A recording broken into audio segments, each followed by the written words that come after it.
మన వంటింట్లో ఎప్పుడు ఉండేవి. కూరల్లో కరివేపాకులు వేస్తే ప్రత్యేక రుచి, సువాసన వస్తాయి.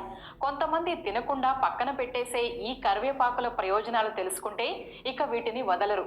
ఇవి మన చర్మం, జుట్టు మొత్తం ఆరోగ్యాన్ని కాపాడగలవు.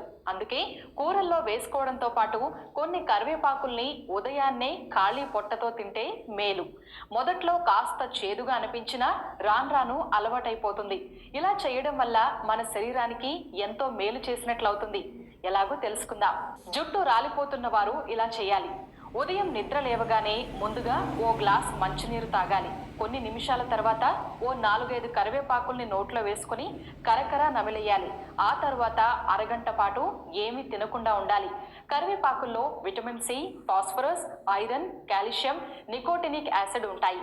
కూరల్లో కూడా కరివేపాకుల్ని ఎక్కువగా వాడితే జుట్టు రాలే సమస్య తగ్గుతుంది. కరివేపాకుల్ని తింటే పొట్టలో జీర్ణక్రియ మెరుగవుతుంది. ఖాళీ పొట్టతో ఉన్నప్పుడు వాటిని నమలడం వల్ల అవి జీర్ణ వ్యవస్థలోని ఎంజైమ్స్ ని క్రమబద్ధం చేస్తాయి. మూత్రనాళం బాగా పనిచేసేలా చేస్తాయి.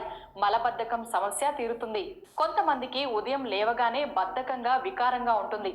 ఆ సమస్య కరివేపాకులతో తీరిపోతుంది. జీర్ణక్రియ వ్యవస్థ సక్రమంగా పనిచేస్తూ ఉండడంతో వికారం, వాంతులు అయ్యే పరిస్థితి నుంచి బయటపడొచ్చు. బరువు తగ్గాలంటే కరివేపాకుల్ని తినాలి. ఇవి శరీరంలో చెడు వ్యర్థాల్ని బయటకు తరిమేస్తాయి. చెడు కొలెస్ట్రాల్ చాప చుట్టుకుని వెళ్ళిపోతుంది. ఫలితంగా కొలెస్ట్రాల్ లెవెల్స్ సక్రమంగా అవుతాయి. కరివేపాకులకు కంటి చూపుకి సంబంధం ఉంటుంది. ఎంత ఎక్కువగా కరివేపాకుల్ని తింటే కంటి చూపు అంత ఎక్కువగా మెరుగవుతుంది. ముఖ్యంగా స్కూల్కి వెళ్లే పిల్లల క్యారేజీ కూరల్లో తప్పనిసరిగా కరివేపాకు ఉండేలా చూసుకోండి. ఈ వీడియో కనుక మీకు నచ్చినట్లయితే లైక్ చేయండి, షేర్ చేయండి, సబ్స్క్రైబ్ చేయండి.